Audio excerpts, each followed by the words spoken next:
Daily ஏதாவது சாம்பார், காரக்குழம்பு, chicken குழம்பு இதையே வச்சு வச்சு போர் அடிச்சிருச்சா, சிம்பிளாக வேலையை முடிக்கணும் அப்படின்னு நினச்சிங்கன்னா சூப்பராக இந்த பருப்பு கடைச்சல், தாளித்த பருப்பும் வடித்த சாதமும் சேர்த்து சாப்பிடுங்க.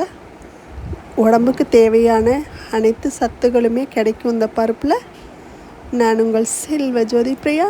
வாங்க எப்படி தாளித்த பருப்பு செய்யலான்னு பார்க்கலாம். அதுக்கு நான் துவரம் பருப்பு ஒரு சின்ன அலாக்கு, கொஞ்சமாக பாதி அலாக்கு சிறு பருப்பு எடுத்துருக்கிறேன். பாசி பருப்புன்னு சொல்லுவாங்க.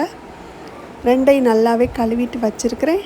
இப்போ நறுக்கி வச்சுருக்கிற வெங்காயத்தை அந்த பருப்பு கூட சேர்த்துக்கரலாம். பச்சை மிளகாய் சேருங்க, அப்போ தான் பருப்பு வாசமாக இருக்கும்.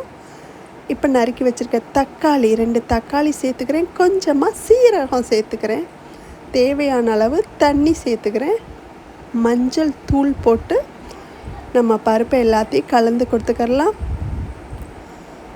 குக்கரில் தான் வைக்க போகிறோம். நம்ம ஒரு 3 விசில், 3 விசிலில் உங்கள் பருப்பு ரெடி.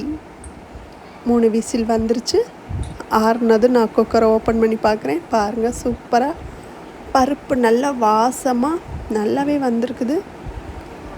ரொம்பவும் பருப்பு குழையக்கூடாது, ரொம்ப விதையாகவும் இருக்கக்கூடாது. இப்போ நான் உப்பு சேர்த்துக்கிறேன். உப்பு சேர்த்து நல்லாவே கடைஞ்சி விடுங்க.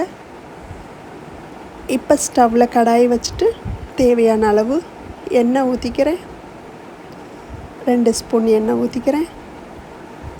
எண்ணெய் நல்லா காஞ்சதும் கடுகு உளுந்து போட்டுக்கிறேன். கடுகு வெடித்ததும் பட்டை மிளகாய் போட்டுக்கிறேன். முக்கியமாக பெருங்காயம் போடணுங்க. பெருங்காயம் நல்லா பொரிஞ்சு வந்ததும் நம்ம குக்கரில் இந்த பருப்பை தூக்கி ஊற்றிக்கலாம்.